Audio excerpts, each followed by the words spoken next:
Do you ever wonder whether God is just short the market?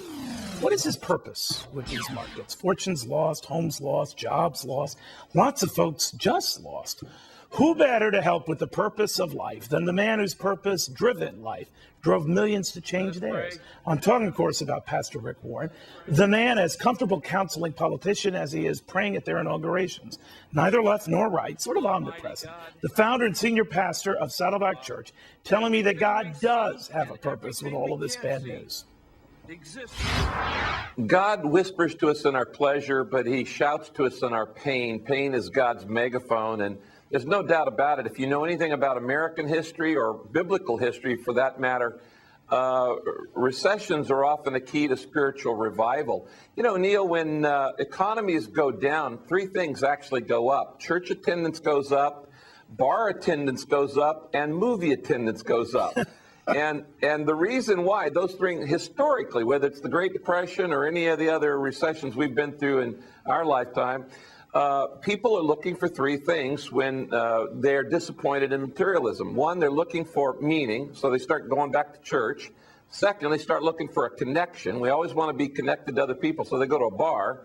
And then third, they're looking for relief. And those are all three legitimate issues that I think churches and everybody else needs to be concerned with. Bakery products do it for me, but I could be in a different camp. Let me ask you, Pastor. I mean, there are a lot of people very angry right now. It's palpable. You've seen it in riots in Europe while the global leaders were meeting. Some of them might have been staged, but not all of them. And there is this growing chasm that's developing between the rich and the not so rich. And they don't like the rich. And the rich are afraid of the fact that they're rich. What do you make of that?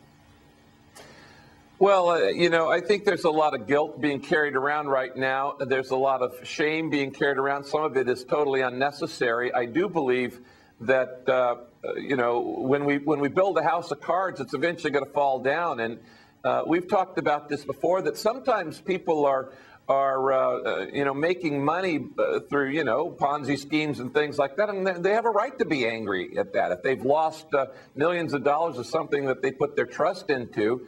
But the anger has to be channeled in a positive way. Otherwise, it's just more destructive. What we have to do is we have to do three things. First, we've got to realize we've got to work together. Blaming really doesn't do a whole lot of good. I say every time you blame somebody, you spell blame, be lame. And you're being lame when you blame other people. You've got to stop fixing the blame and start fixing the problem. Yeah, but everyone feels like they're a victim now, Reverend. And I think that they feel that, look, it was unscrupulous lenders who got me into this mortgage I shouldn't have been in. It was nefarious bankers who jacked up these credit card interest rates, and now I'm deep in a hole. And everyone else has led to my problems. How do you counsel people?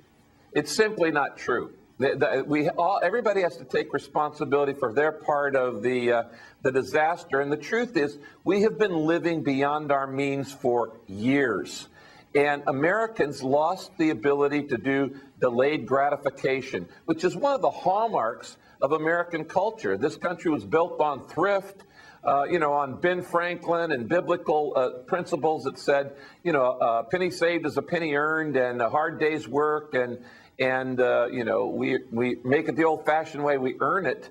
And when all of a sudden people are investing things that they don't understand, the Bible is, in the book of Proverbs, is literally filled with advice for how not to waste your money. We've actually been doing since January a large business in money management seminars at Saddleback Church, because so many people have either lost their jobs or upside down on a mortgage.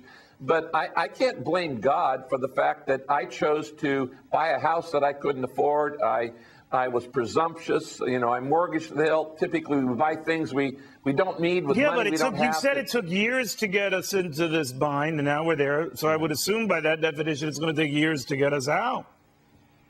Oh, I absolutely think so. Really? And I think the problem with politicians is America has an incredibly short attention span and patience span.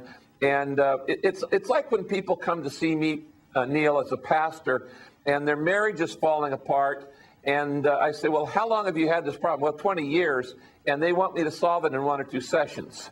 You know, in peeling the onion, We didn't get ourselves into this mess overnight. We're not going to get out of it overnight, but we have to look on the good side. First, I would say, look at what's left, not what's lost. That's an important thing in any area of life. What's left? And the truth is, even in America, with all of our upside down loans and all of the people, going through unemployment, let me just take some of the places I spend most of my time, like Darfur and Chad, where, you don't even have water, much less a roof over your head, and you'll be a little bit more grateful. I see right now that where there's recession, there's a potential for spiritual revival. And for instance, last week at Saddleback Church, last Saturday, we did our monthly membership class. We've done it every month for 30 years, and we usually have 100 to 150 people join. Well, this one, we had over 2,400 new members come and sign up to take a 4-hour class on a single day. And then I baptized 800 new believers. And of course, we baptized by putting people under the water. So that's a lot. I was in a swimming pool, our baptism pool, for 5 straight hours. I had webbed feet by the time I got out. And I thought, they haven't baptized that many people at one time since the day of Pentecost, the first day of church, where they added 3,000. And so that says to me that there's ups and downs. The cover of Newsweek this week says the death and decline of Christian America. And to me, my reaction to that is, well, every year for 2,000 years, the demise of the faith has been predicted, and we're still here. Political things come and go, administrations come and go, styles come and go, but the church stays. In fact, that's the only thing that's going to last. Well, anytime I see that, Reverend, on the cover of a major news magazine, I'm going long God. Yeah, me too. Pastor, a real pleasure. That's a good investment. Thank you very much. Good to talk to you, Neil.